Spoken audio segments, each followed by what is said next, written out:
Thank you. Thank you so much, Chuck, for inviting us. Thank you all for being here. It's a real pleasure to be here, and we're delighted to have a chance to talk to you this evening about the impact of inequality. We're going to talk for 45, 50 minutes. I'm going to start, then Richard will take over, I'll come back on, and then we hope to have plenty of time for questions and answers with all of you. So we're going to talk tonight about the impact that inequality has on our psychology. And what we're really trying to understand is why in our modern, rich, developed nations, living at levels of affluence that, were unthinkable a few generations ago, we actually feel, so many of us, so distressed, so stressed, and so unwell. And can I have the next slide? We're trying to understand why it is that we're all supposed to look like this, but in fact, we feel like this. Go back to that first one. This is actually a photo taken to advertise a psychotherapy clinic. So they're not actually as happy as they look. But we're all supposed to be shiny, happy, smiley. We curate our online life. We're supposed to sort of convince everybody that everything's fine with us. The next picture, real life, right? This was taken outside Oxford Street Tube Station in London. So these are all, they're all young people, they're all employed, they're going to work, but they are uniformly miserable.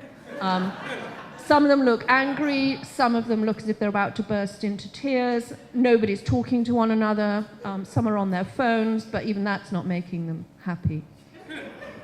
So it's trying to understand the contrast between what life is supposed to look like and what it really looks like. And if we look at actual statistics on mental health, they're pretty shocking. So these are data for the USA, recent data. 79% of you feel stressed sometime each day. That's from a Gallup poll. Another survey, a national health survey, found that 57% of adults say that they are paralyzed by stress. 20% have a diagnosable mental illness. And among your young people, more than half have been diagnosed with a mental health issue. Those are shocking statistics. They're exactly the same in the UK. About 80% of us are stressed. We have about the same percentage of our young people. We have an epidemic of self-harm and people having suicidal thoughts. So this really is truly horrendous, shocking levels of distress and lack of mental well-being. And so really all that Richard and I are doing in this new book is trying to take a public health approach to this phenomenon. So what most people call for when they see these sorts of statistics are more services, more treatments, whether it's pharmaceutical treatments or talking therapies, rather than trying to understand the root causes, the determinants of this phenomenon. And so we're really just trying to bring that public health approach to this epidemic of mental illness and try to understand the causes. And we've been working on the impact of inequality on health and other aspects of well-being for quite a long time. And when we started out, really nobody was talking about income inequality. They thought it only mattered if it creates poverty, or if income differences become really extreme. But that's a very naive view of inequality. And what the data show is that actually inequality brings out features of our evolved psychology that are to do with feelings of dominance and superiority or inferiority and subordination. That affects how we feel, how we treat other people around us. Inequality increases status competition, status insecurity, anxieties about self-worth, worries about how we're seen and judged. And it's this more accurate view that we want to sort of demonstrate to you tonight. So Chuck mentioned that 10 years ago we published a book called The Spirit Level. In England, that title has a meaning. A spirit level is a carpenter's tool with that little bubble in the middle that tells you whether something is level or not. People are going, oh, yeah? Because you don't call it that, do you? No, you just call it a level, right? So we expected that when the American publisher published it, he'd give it a new title. No. So I think a lot of people thought it was perhaps something to do with religion or self-help, but anyway, it is what it is. The spirit level came out in 2009 in the UK, 2010 here. And it was our attempt to get over to a broader audience the research findings on the impact of income inequality on health and other social problems. Richard and I had been working on this as academics for a long time. He had obviously been working on it for a lot longer than I had. But we'd started working together. We'd written separately and together a lot of academic peer-reviewed papers, and you know what? Nobody reads them. Nobody. Not even your mum, not even your students, right? So we knew that we were sitting on a body of evidence that had real relevance to society, to policy, to public health, and it wasn't being talked about and people weren't discussing inequality. So we wrote a book to try and get that evidence better known. And what we showed in that book was that income inequality is linked to a wide range of health and social problems, and I'll show you one or two of those.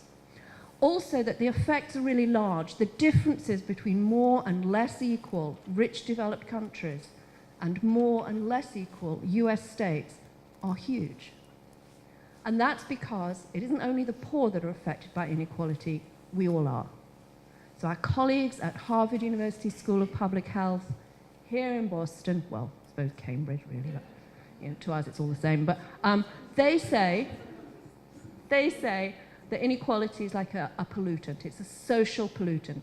Because it's like air pollution. It affects all of us and we can't escape. So that, in a nutshell, was what our book was about. And we were looking at income differences between rich, developed countries. Poorer countries need economic growth. Inequality matters there as well. But in the rich, developed countries, we don't need any more economic growth. Having more wealth, higher average incomes doesn't improve our health and well-being.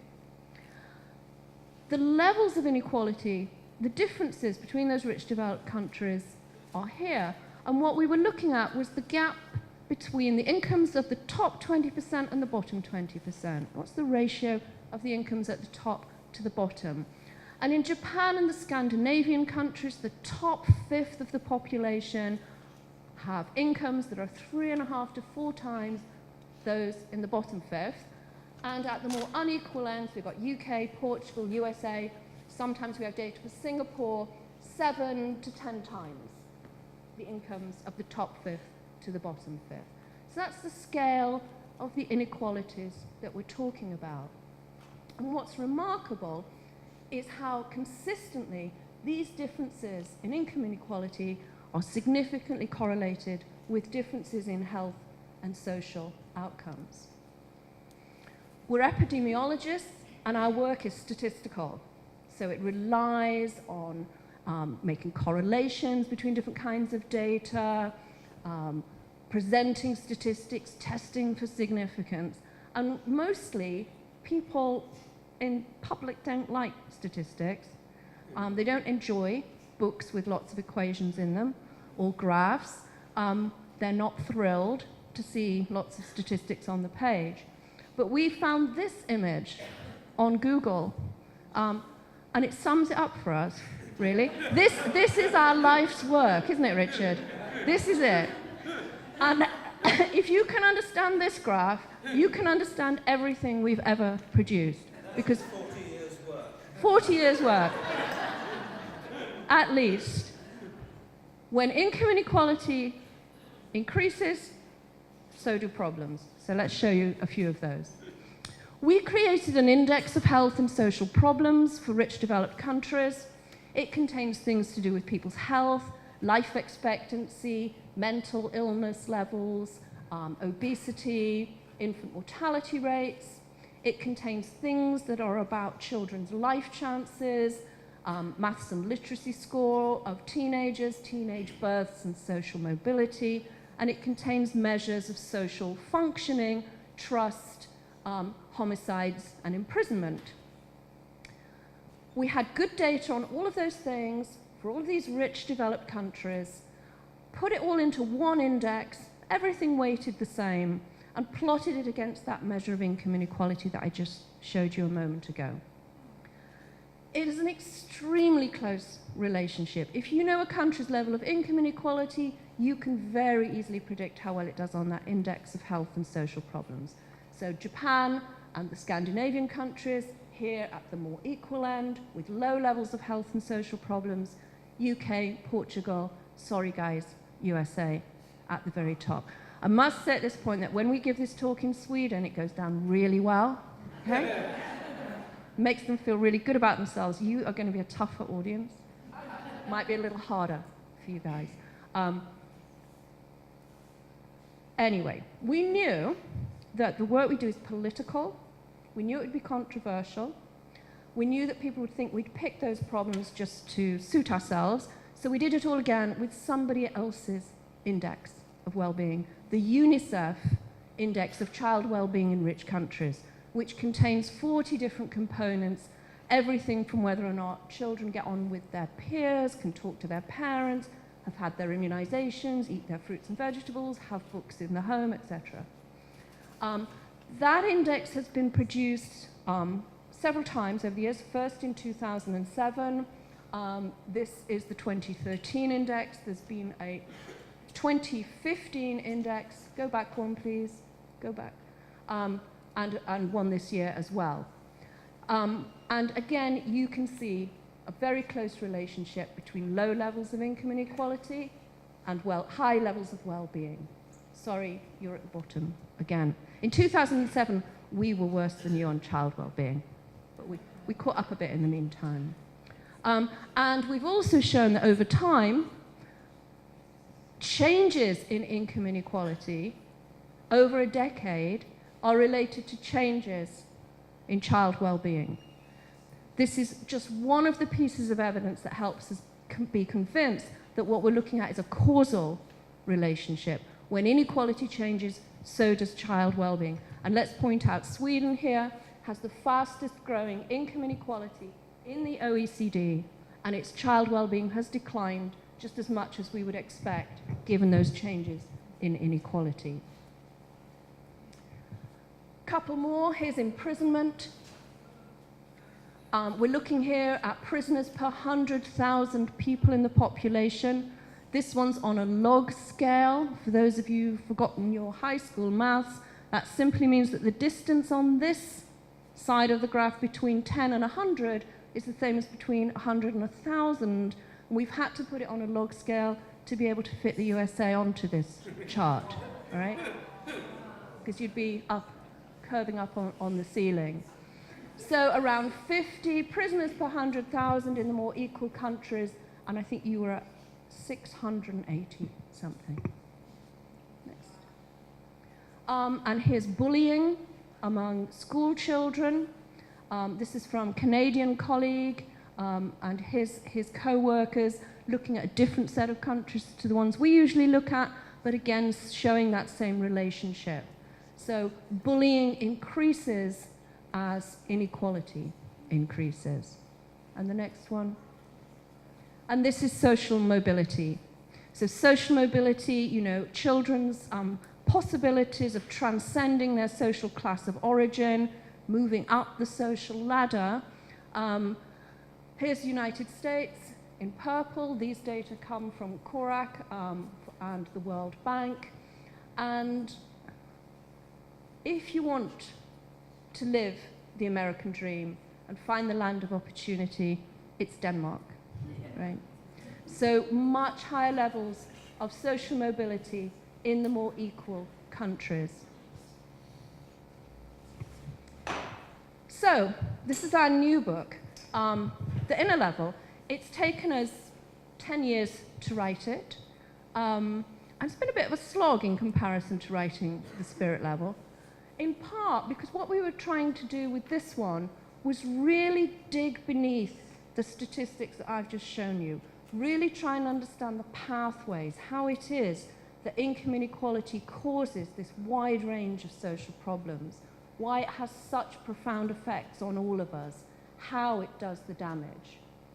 So what we spend a lot of time on in the book, and what we're going to talk to you about tonight, is how income inequality undermines feelings of self-worth and damages mental health. We also spend time in the book talking about myths about human nature and capabilities, and how those are used to justify inequality. You know, the talented move up and we live in a meritocracy, and we show that that's not true. And we also talk about why we need to tackle inequality as a precondition to moving towards sustainability. We're not going to cover those two issues tonight in our talk, but do feel free to ask us about them in the question and answer session. So I've just been reading Michelle Obama's memoir. Many of you might have done as well. And at one point, just after they're married, one night she looks at him, she says, "What are you thinking about?" Because she's still sort of trying to get to know him. "What are you thinking about?" And he says, "Income inequality." Well, I could have asked that question any night or every night in our house for the last, at least 15 years and got exactly the same answer. Because that's all Richard's been thinking about for a long, long time. So I'm going to hand over to him now and let him share his wisdom.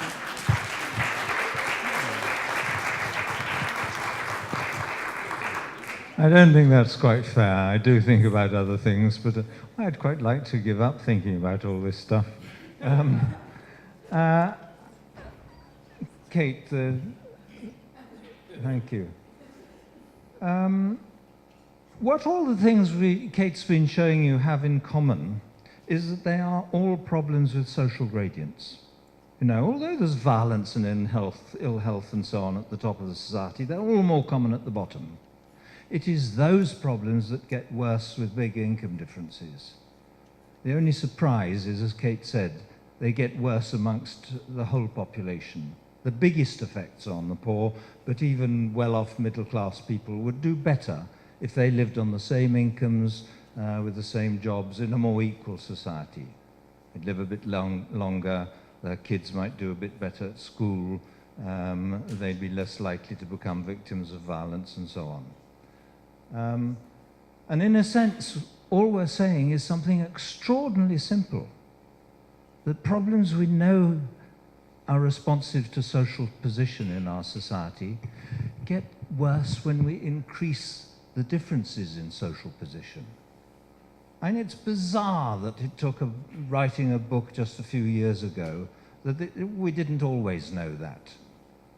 And I think it's really quite difficult to explain how the research community, thousands around the world, hadn't sort of put two and two together, because it is just two and two that need putting together.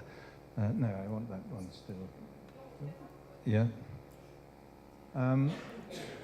What inequality does is not something separate from class and status. Basically, it makes the class and status differences more powerful. So in a way, what we're talking about is whether we live in a society with a very steep social pyramid like that, or a much flatter one like that. You all know that the problems in, the health is worst in the poorest areas of Boston and so on. And so what inequality does is make all those issues of class and status more important. And we know that not only because of the kind of relationships that Kate showed you, but you also see interclass marriages declining. You're less likely to marry someone of a different class as your society becomes more unequal. There's more residential segregation between rich and poor. Social mobility, as Kate showed you, also declines.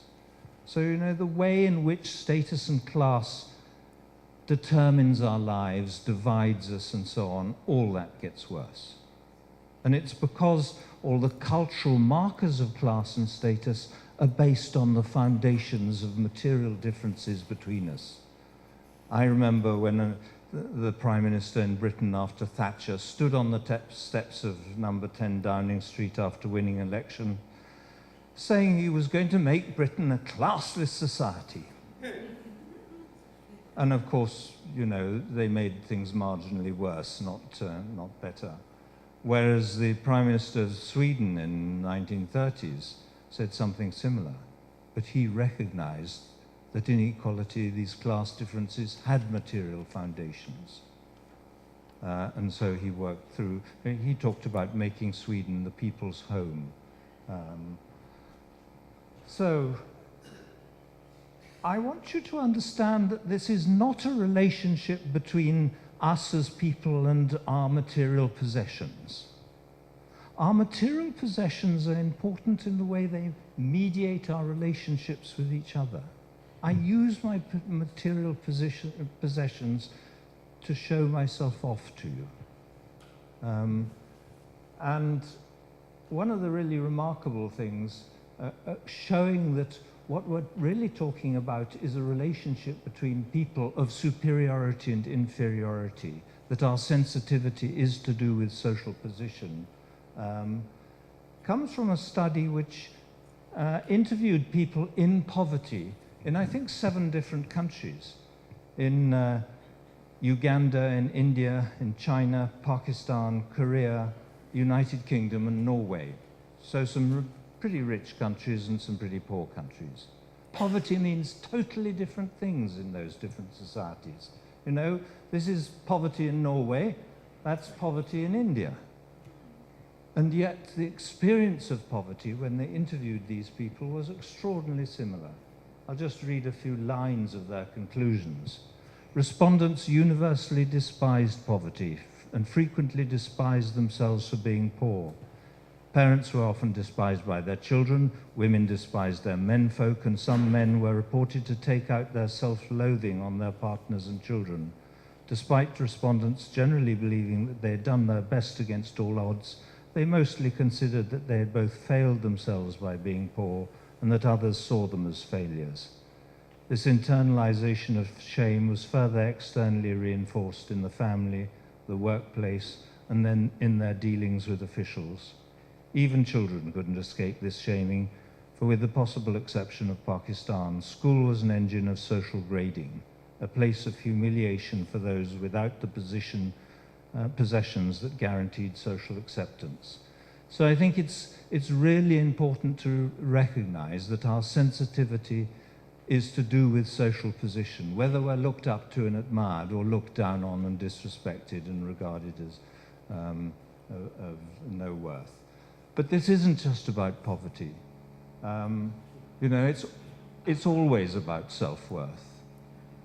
And in fact, what inequality does is undermine our feelings of self-worth by making the difference between how human beings are valued more important, making those differences bigger.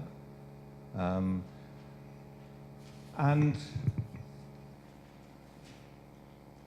that actually is one of the most powerful stressors. In a whole series of experiments, this actually comes from a meta-analysis of, I think, over 200 studies, in which people are given stressful things to do while their levels of stress hormones are being monitored. And in this study, they were interested to see what kind of stressors, what kind of stressful tasks most reliably pushed up levels of cortisol, a central stress hormone. And their conclusion is that it was tasks that included social evaluative threat.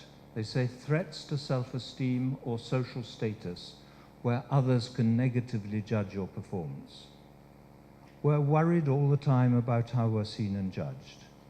And in a society where people are seen as so different, we judge each other by status more.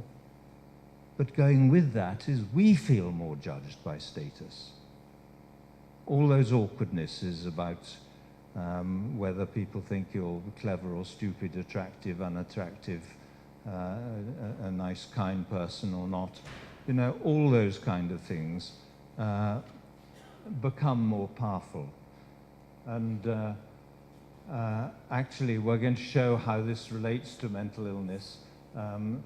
This is actually from the spirit level, so perhaps it's a little bit out of place here, but this is the percent of the population with any mental illness in the preceding year. And you see down here, you've got about 8% of the population with any mental illness, and up there you've got 3 times as much mental illness. So I'm going to just say a little bit about how you get from increased status differentiation to more mental illness. One of the studies that has come out really to test the kind of pathways, the kind of social mechanisms that we were talking about in the spirit level, to see really whether they, whether that was valid, looked at status anxiety in more and less equal societies. They looked at status anxiety in different income groups, from the poorest tenth of the population here to the richest tenth of the population there. And the top line shows higher levels of status anxiety in all income groups. And the bottom line, in the more the more equal societies, shows the lower status anxiety. Note that in all these societies, there's more status anxiety amongst the least well-off than among the richer people. But inequality ups status anxiety for all income groups. So, as Kate was saying, it's not something that just affects the poor. We now know how this gets into issues to do with mental illness. Apparently we have areas of the brain for dealing with issues to do with dominance and subordination, in common with other mammalian species and probably reptiles and so on as well. You know, it's really important that a subordinate monkey knows where it comes in the hierarchy, knows how to behave in relation to dominance. It's absolutely crucial for survival. Sherry Johnson, who's a psychologist at Berkeley, went through a huge literature on mental illnesses and personality disorders and found that a great many of them were related to these issues to do with dominance and subordination. So, for instance, you might accept your inferiority, constantly feeling you're no good, you're useless, low self-esteem, lack of confidence, you suffer depression, and so on. Or you might feel that your whole life is about fighting against people putting you down.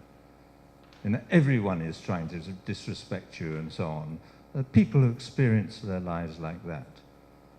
There are also people who experience their lives as a belief in their innate superiority.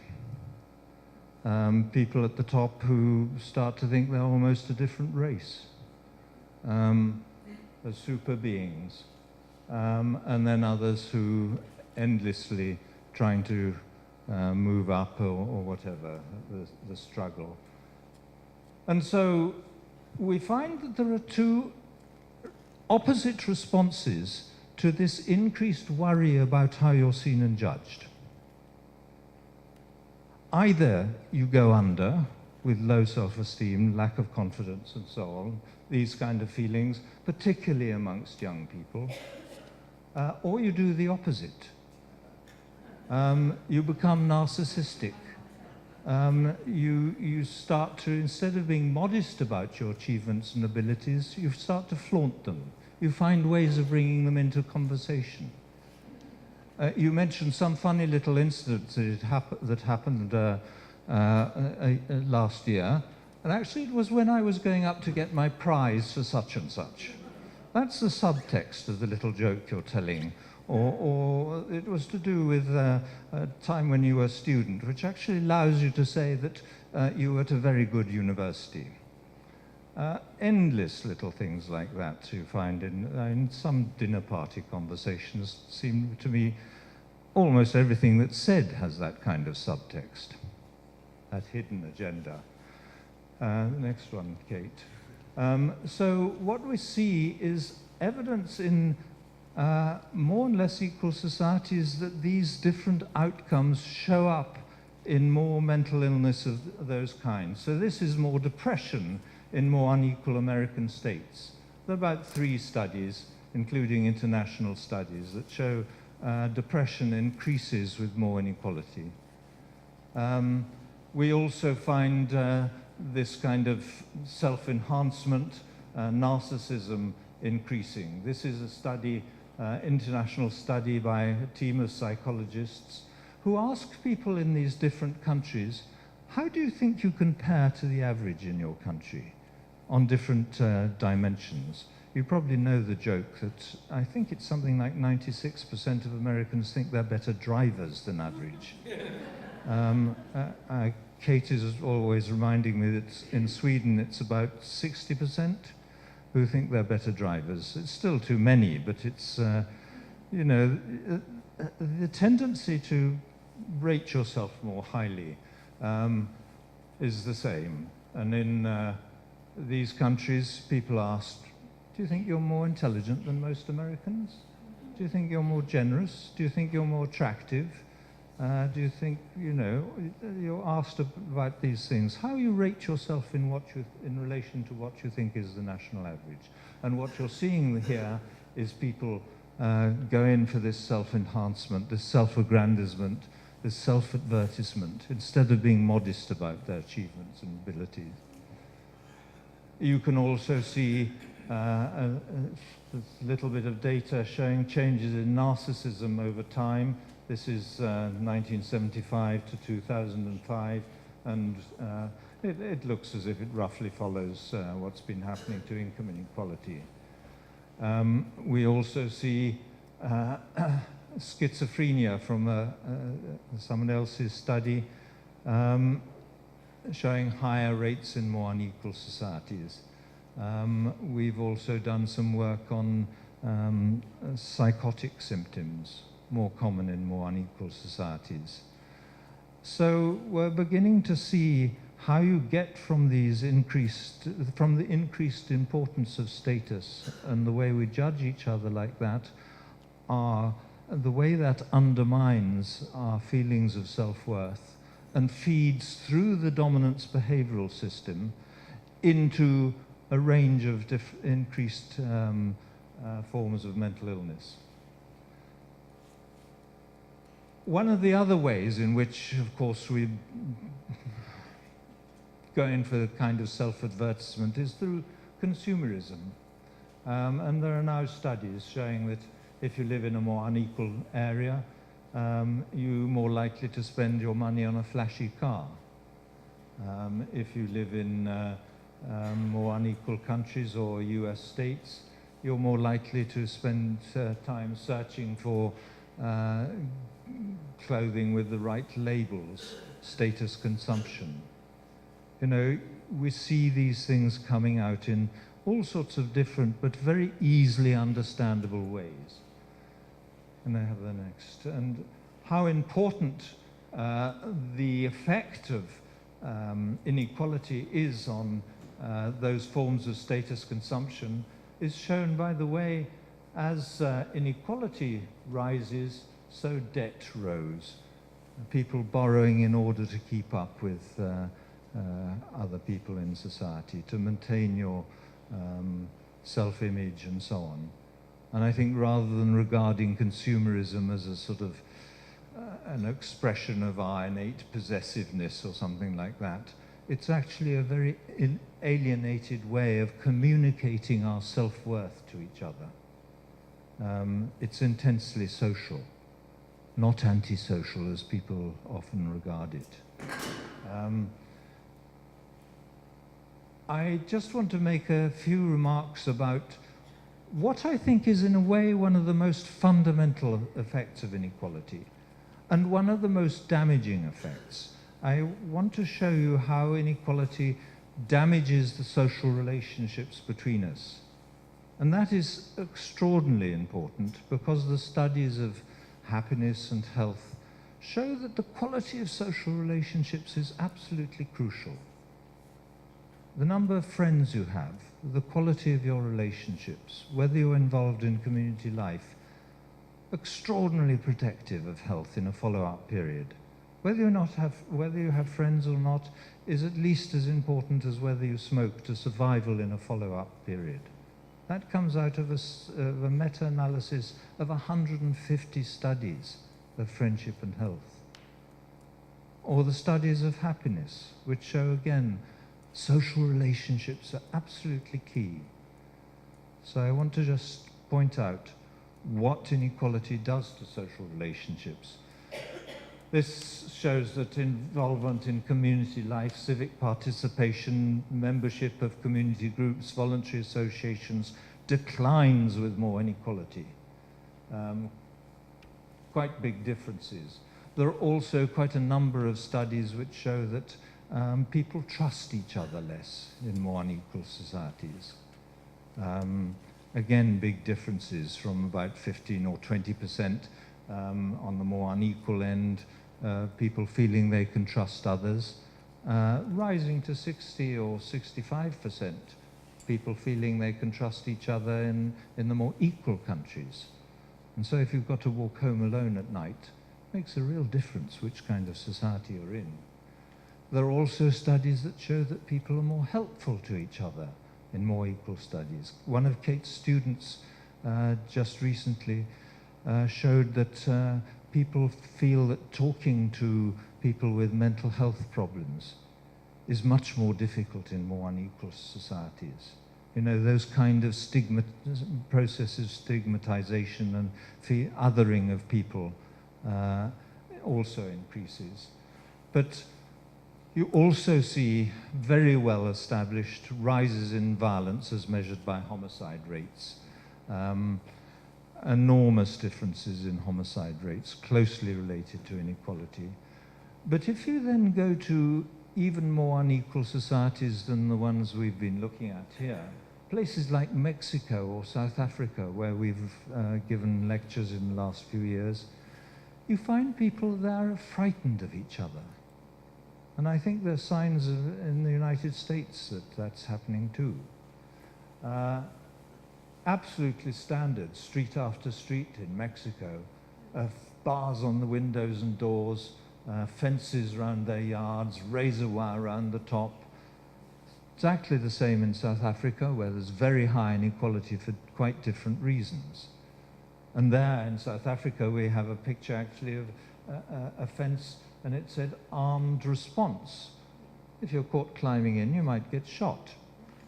And so you move from societies where there is a lot of reciprocity, of give and take, involvement with each other, and more recognition actually of more public spiritedness, more recognition of the common good, presumably because of our greater involvement with each other, to societies where, with the decline of trust, the decline of people feeling, being willing to help each other, the rise in violence, to actual situation where we fear each other. That, I think, is one of the absolutely central effects of inequality, and it is so damaging to the real quality of our lives. So I think this is where I hand back to Kate. So just before we finish, just a moment on the, I suppose, the wider impact of all these changes. It's not just our public health that's damaged by inequality, it's not just our social relationships and the quality of our social lives and our relationships with one another.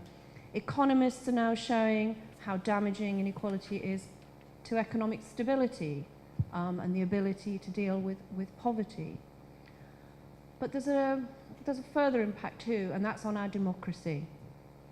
If you leave sufficient sections of your population behind, if they cannot see that their children's life chances are better than their own, or at least as good, if their health is poor, if they are marginalized and socially excluded, then you create a vulnerability to messages of populism and anti-democratic forces.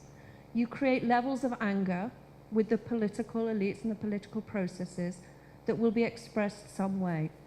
This graph comes from The Economist, not known for its left-leaning or progressive views, But they responded to a challenge that was about what factor best explains the swing to Trump, the swing from Democrats to Republicans in your last presidential election. And the factor that they found most closely correlated with that change was a measure of health inequality, basically. It was a measure of poor health. These are US counties. You've got about 3,000 counties in the United States, different colors for different regions. And what the measure was an index of health in those counties that looked at levels of obesity, diabetes, heavy drinking, low levels of exercise, and low life expectancy. And so it was the counties with the worst health who were voting for a president whose one of his main promises was that he would remove their right to health insurance. In the UK, we have such a similar phenomenon with people voting for Brexit to leave the European Union who live in regions or are in occupations that will suffer the most damage if and when, fingers crossed it may not happen at this point, if and when we leave the European Union. It's sort of the turkeys voting for Christmas phenomenon. And two finance economists at the University of Chicago Management School have shown that you do see a larger vote for nationalist parties, both within the United States and in different European countries, in recent elections where you have greater income inequality. So this stuff really matters for our democracy as much as it matters for our public health. Just to show you what's been happening to inequality over the 20th century, we all used to be very unequal, and then we saw a long-term trend of increasing equality post-1930s, post the Great Depression and Second World War, right through to the end of the 1970s, and then with the introduction of ideas of neoliberal economics, we saw deregulation of everything, people thinking that inequality didn't matter, inequality rose, and we are now back at levels of inequality that we haven't really seen since the 1920s. Looking at the US and Western Europe, the two red lines are showing the change in the share of incomes captured by the top 1%. So this is the US line for the top 1%. They keep on getting more and more and more over time. They do in Western Europe as well, but not as much as here. The blue lines are the share of income going to the bottom half of the population. Not too much change in Western Europe, that's the top one. But this line here is the US, and the share of incomes going to the bottom half of the population has been dropping consistently, and that's from 1980 through to 2015. So at the moment, we are seeing a real shift in rhetoric and conversation about inequality. When we published the Spirit Level, nobody was talking about inequality, and now people are talking about it. They're talking about it here, they're talking about it at the International Monetary Fund, they're talking about it at the World Bank, they're talking about it in Davos.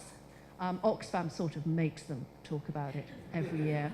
But 2 years ago, the World Economic Forum at Davos actually declared that income inequality was the largest challenge facing the world over the next decade. So people are talking, but nothing is changing.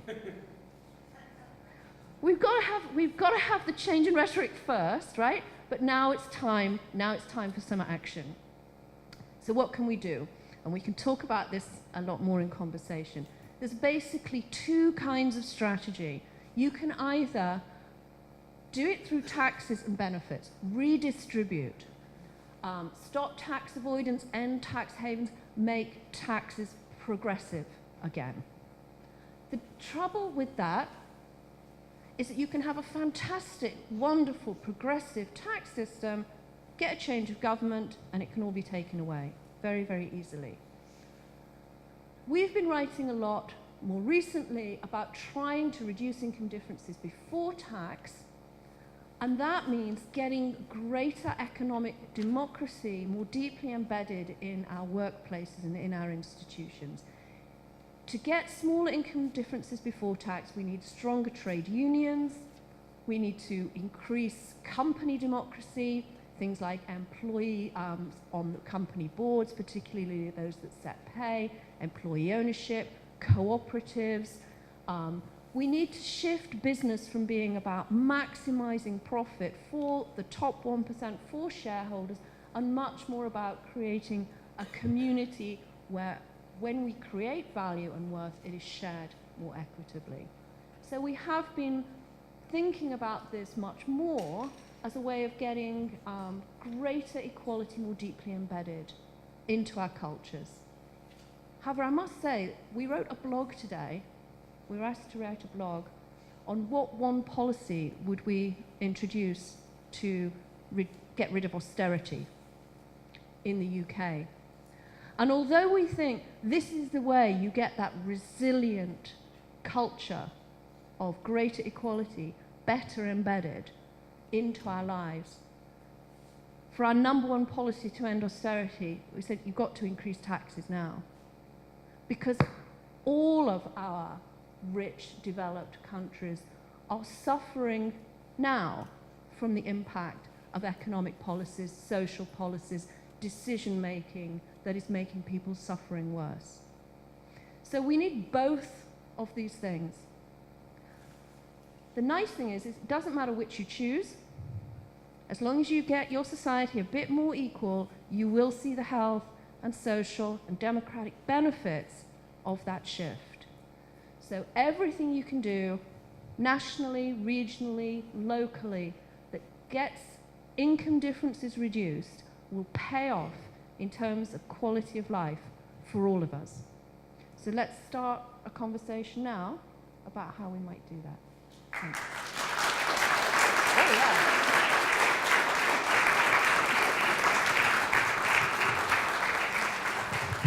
yeah, I forgot to mention, if you want to keep up with what we're doing and all of the information, research that is produced around inequality, the Equality Trust is a UK charity that we set up 10 years ago, and it's a great source of information.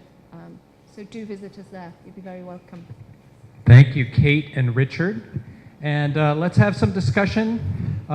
Raise hands and I'll bring a microphone around. And comments are okay if they're brief, but we'll welcome questions and comments.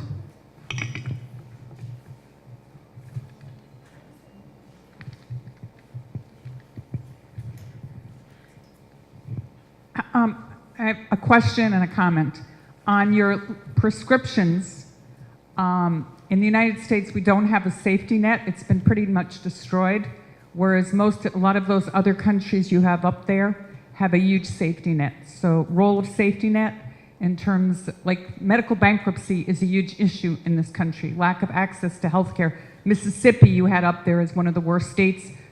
There's no access to healthcare in some of those states. So there was that, and then also, not to say American exceptionalism, but the question of racism and racial inequality as setting the framework for social inequality, income inequality.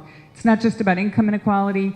When I look at that list of states up there, the states where you had some of the highest income inequality are the Deep South. So just comments, questions about how do you react to that and what does that mean?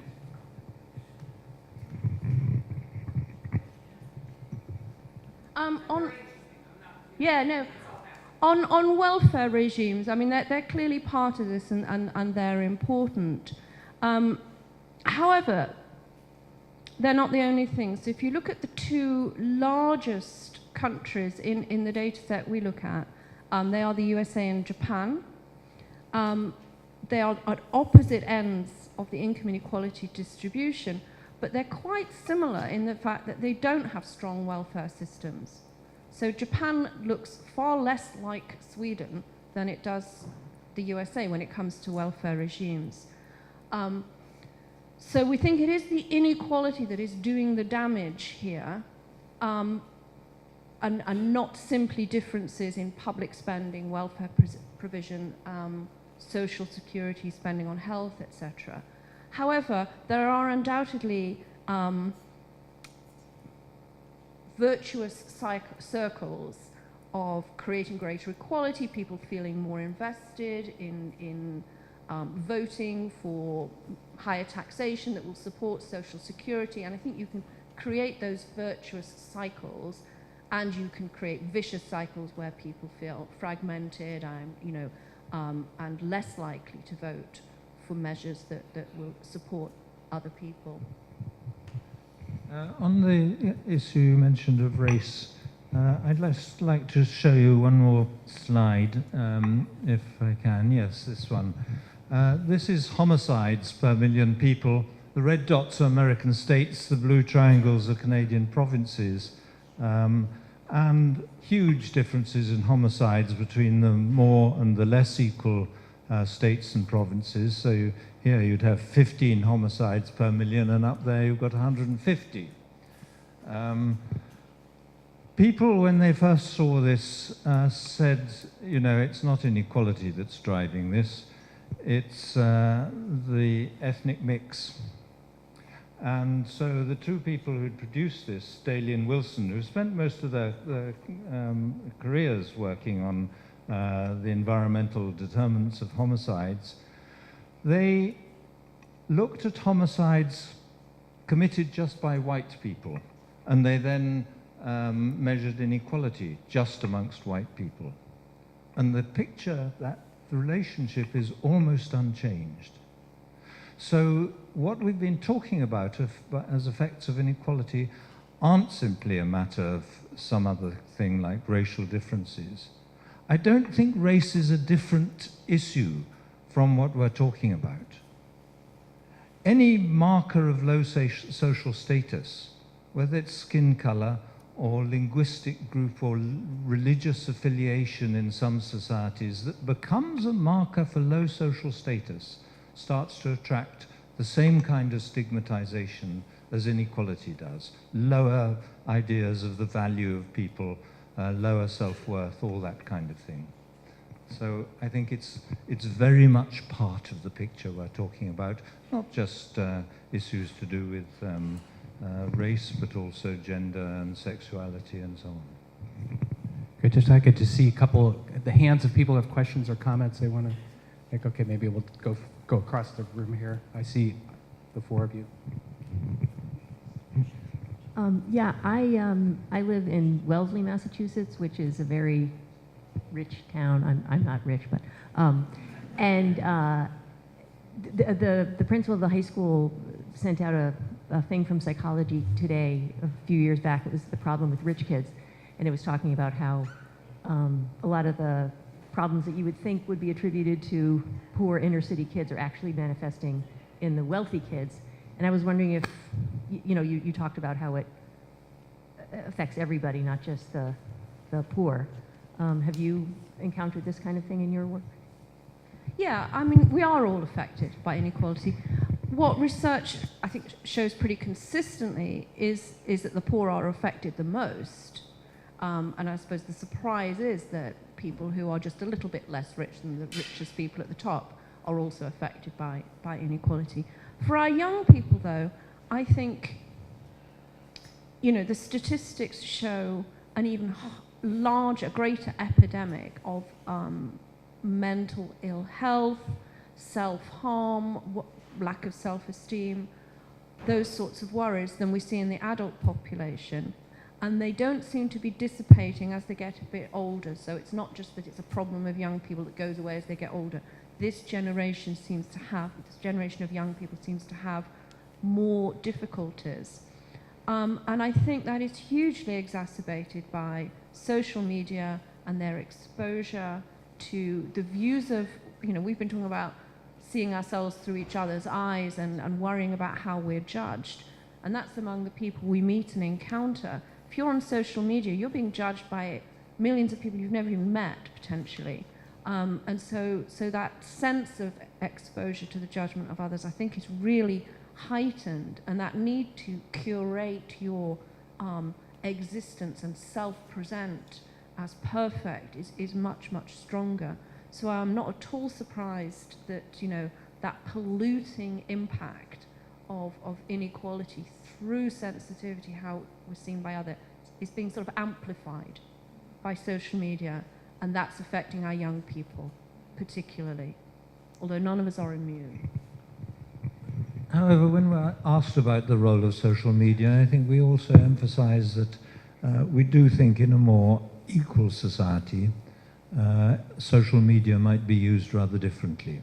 And when Kate showed you the graph of more bullying amongst kids in more unequal societies, and that graph showed very big differences.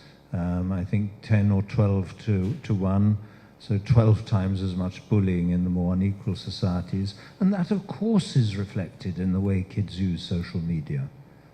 And if we were more equal, they would use it rather differently. Another question right here.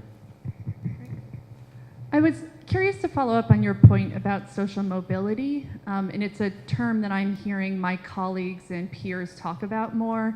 And I was thinking about the point you made that in societies with flatter pyramids, the social mobility, there's more social mobility than in societies with steeper pyramids. And I was just wondering if there's a little bit of, I was imagining some of my peers saying, well, could that data be conflated somewhat because it's easier to move up in a society with a flatter pyramid. You don't have to earn as much to get into that top bracket versus a society with a much steeper pyramid. Social mobility, you may have to make a lot more to jump up to those higher brackets. So I was just curious if that was something looked at within the research, and it still could be true that even controlling for that, the statistic was already, the data is confirmed, even controlling for that.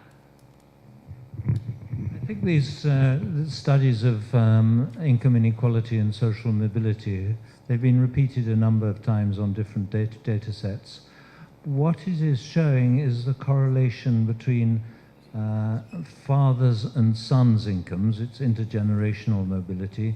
It doesn't include women usually, because from one generation to the next, there's such big changes in women's economic activity rates that it's harder to make those comparisons.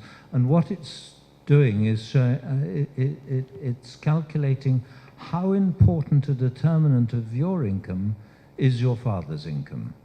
And I think that it's not susceptible to simply the scale of income differences. I suspect it's working on what decile or what percentile of the income distribution you're in, and it's showing that your father's income is much more important if you live in a very unequal society, and it doesn't matter so much if you live in a much more egalitarian society.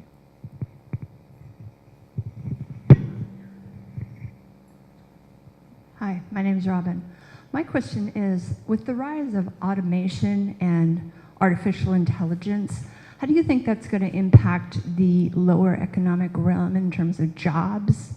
And what can we do to protect people from being negatively affected, maybe vis-a-vis, unions, from, being further marginalized in terms of work by automation and AI? Thank you. Well, it's certainly not our area of expertise. However,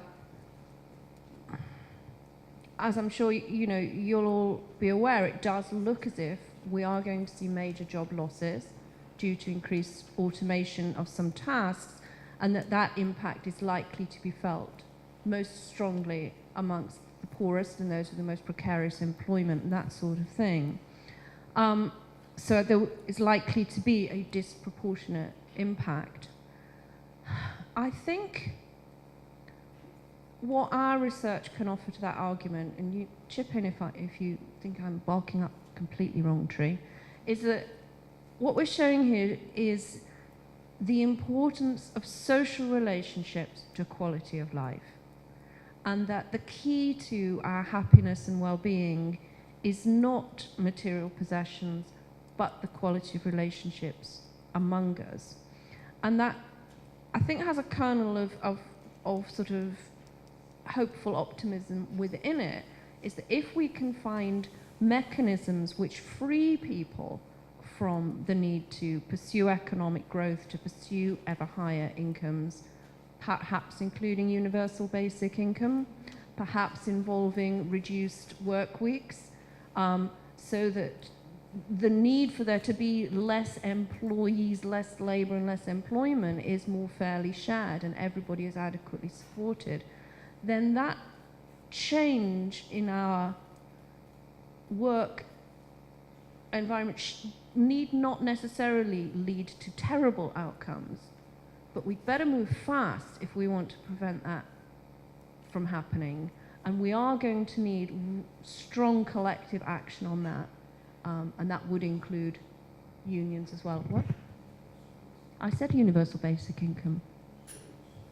Oh, I'm going to try and do a pilot trial of universal basic income for young adults in Bradford, which is a large poor city in the north of England, to see that, you know, if we can pay 16 to 20-year-olds a decent sum each week, see how that goes. I'm trying to raise the money for that at the moment. But there's lots and lots of experiments on universal basic income going on around the world, and a growing movement towards that. Question over here. So you had more to say about that. Yeah, my name is Julia. Thank you, first of all, so very much for your fantastic work. Your book, The Spirit Level, was like a major eye-opener to me when I read that years ago. It was just like, oh my God. And as I've been thinking about that over time, I have been wondering whether the word, instead of income, we should be saying power, and that these pyramids are not importantly income pyramids, but they're power pyramids. Question number one. And question number two, observing people around me, and specifically undocumented immigrants here in the United States, another question in my mind arose, which is maybe people are not poor because not enough is being given to them, but maybe they are poor because too much is robbed from them, specifically their labor many times, and wage theft, for example, is a very blatant example, but reciprocity as a basic human pattern is being broken all the time. And my observation has been that that's a function of power, and the challenge we have is how to unite in numbers so that we can challenge the overwhelming power of these, 0.1% that you're showing in your charts. And that racism, for example, is just a way of cozying up to the powerful while hoping that, yeah, I'm better than somebody else. I'm extraordinarily deaf, and so I missed some of the second half of your question, but maybe Kate would deal with that. But on the basic issue of power, it's not a coincidence that wealth and power and status all go together. And of course you can think of occasional exceptions where there are powerful people who are not very wealthy, or rich people who don't have much status. But in general, those things go together. And I think there are very good reasons why they go together. We, I think, have been, we use evolutionary psychology ideas quite a lot. And I think if you think of power and status and wealth, the equivalents in a monkey dominance hierarchy, of course, power is the superior physical power of the dominant compared to the subordinate. And in a sense, that hierarchy is a bullying hierarchy. And I think one needs to think how closely related that is to the increased borrowing and bullying, amongst kids. It's about position in rank order. But the point of the physical power in the monkeys is to gain privileged access to resources. So the dominants eat first. Anything that's desirable, the dominants try to monopolize, including reproductive opportunities and so on. But if you read people like Robert Sapolsky talking about his baboons, if there's a subordinate that's found a nice bit of shade from a tree, a dominant will come and push it out of the way and so on. And of course, so that is the relationship between power and access to resources or wealth. Status is simply that the subordinate has to recognize the superior power of the dominant. And that I think is why those three things go very, very closely together. But of course, you know, as the rich have become, the top 1% or the top 100th of a percent and so on have become super rich, they at the same time have increased their grip on our democracies and made democracy increasingly meaningless in our societies. And that's another reason why we advocate greater economic democracy, because it's there it starts to be meaningful again in an area where people know what's going on, and if the manager becomes accountable to the body of employees, you know, they know why things went wrong last year. They're not going to accept all sorts of flannel explanations and so on.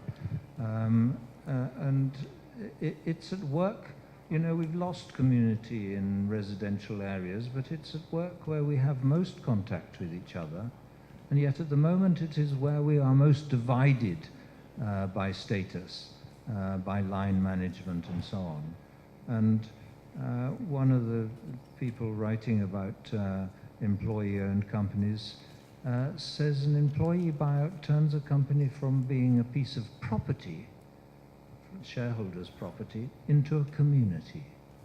And I think that's really important and needs to be thought about at the same time as how we think about what to do about the grip on power that the super rich have and the way they're messing up our democracies. We have time for just one more question, but I want to invite you to stay and linger and converse directly with Richard and Kate. And also, the bookstore is open. Brookline Booksmith is selling the books. You can get them personally inscribed. We have one question here, and then close.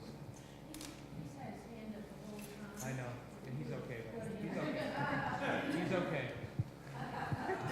He's okay. I concede my question to him, though.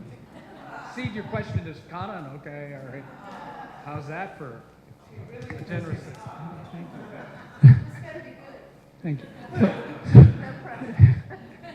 I have a lot of questions. I'm going to just pick one. In terms of what we can do, I always wonder about the power of community scale solutions. So if we take a community, whether it's a neighborhood or a city or even a region, things like bartering or timeshare or local currency, what can they do to begin to tackle this from a grassroots level? Thank you.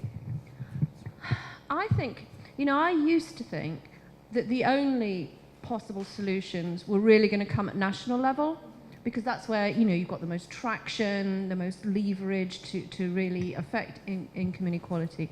I have sort of completely changed my mind, really, and I suppose that's because we have got a completely stubborn national government in the UK that doesn't want to do anything about inequality, so I'm just wasting my breath pushing at that particular door. It is firmly closed. But also, I think we've seen a lot of local action in the UK that has impressed us.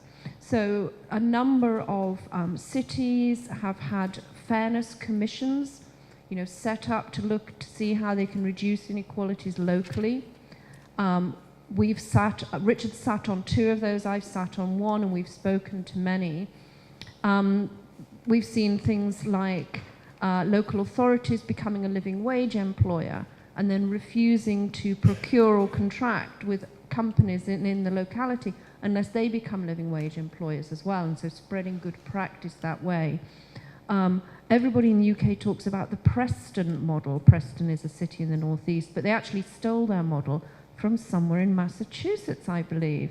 And that's about having anchor institutions in a locality, invest locally, contract locally, keep money circulating locally. There are things like transition towns, like you say, local currencies, bartering systems. I think all of those things are hugely positive because they show that alternative ways of doing things can work. They educate and inform as they change things. They make people feel that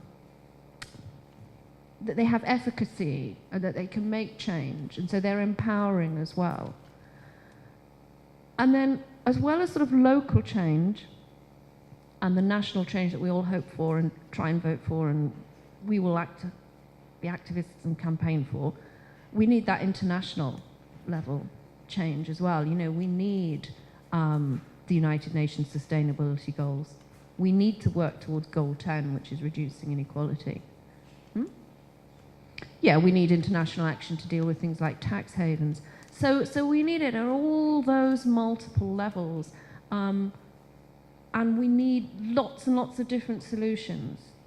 We were very impressed by sort of a friend and colleague of ours who used to work for the New Economics Foundation, and he wrote an article on Sanity called "Welcome to Goodland," and he described this amazing utopian place where everything was wonderful, you know, all the energy was green, and you know, the president didn't take more than the average income, and it just went on, and it was marvelous, you know, and the point about it was that all of the things that he was describing were happening somewhere.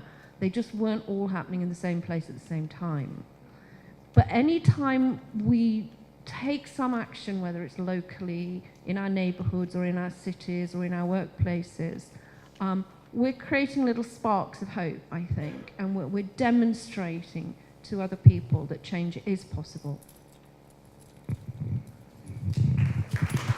Thank you. And